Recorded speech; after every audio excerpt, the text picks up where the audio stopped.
পাহাড় ভোটের নির্বাচনী ইস্তেহার প্রকাশ করল প্রদেশ বিজেপি।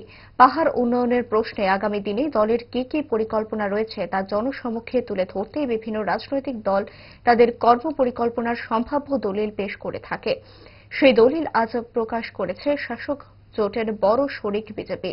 প্রদেশ বিজেপি দপ্তরে আনুষ্ঠানিকভাবে সেই দলিল জনসমক্ষে প্রকাশ করেন মুখ্যমন্ত্রী ডাক্তার মানিক সাহা।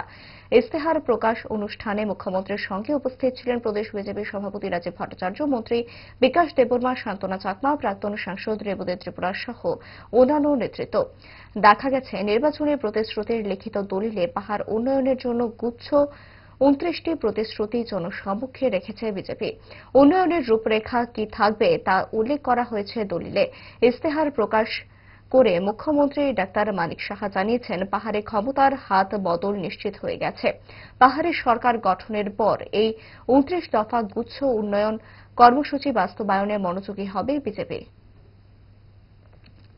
এবং আমাদের যে উদ্দেশ্য ভারতীয় জনতা পার্টি যে এতদিন ধরে এই এডিসি এলাকার অনুন্নয়ন, আমরা রাজ্য সরকার, কেন্দ্রীয় সরকারের আমরা ডাবল ইঞ্জিনের সরকার মিলে যেভাবে আমরা এডিসিকে আমরা ফান্ডিং করেছি, পাশাপাশি যেভাবে আমরা জনজাতি দূষিত এলাকায় আমরা ইনফ্রাস্ট্রাকচার ডেভেলপমেন্ট বলুন, রোড বলুন, ইলেকট্রিসিটি বলুন, জল জীবন মিশনের নলসের জল, সব কথা কিন্তু আমরা করছি।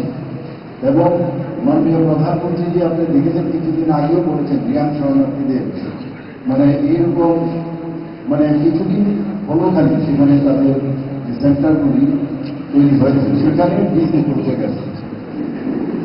আরেকটা জিনিস যেটা এত উঁচু জায়গায় একটা হিল এরিয়া, সেখানে জঙ্গল হিলে সেখানে বড় বুঝে গেছে ইনোভেটিভ আইডিয়ার মাধ্যমে। মাননীয় প্রধানমন্ত্রীজি দেখুন কত খবর রাখেন এবং মন কি বাত অনুষ্ঠানগুলি সেটা বলেছেন। অর্থাৎ আমাদের যে মেইন উদ্দেশ্য, আপনারা দেখুন এই সংকল্প পত্রটা যে বানিয়েছে, বানানোর জন্য বানানো হয়নি, এটার মধ্যে একটা ফিলিংস আছে। প্রতিটা যে আমাদের পয়েন্ট সবটার মধ্যে একটা কানেক্ট করা, যে জনজাতিদের জন্য সত্যিকারের অর্থে আমরা করতে চাই, এটা করার জন্য করা। তো এই বিষয়টা কিন্তু আজকে যে সংকল্প করছে কিন্তু সেটা প্রকাশ পেয়েছে।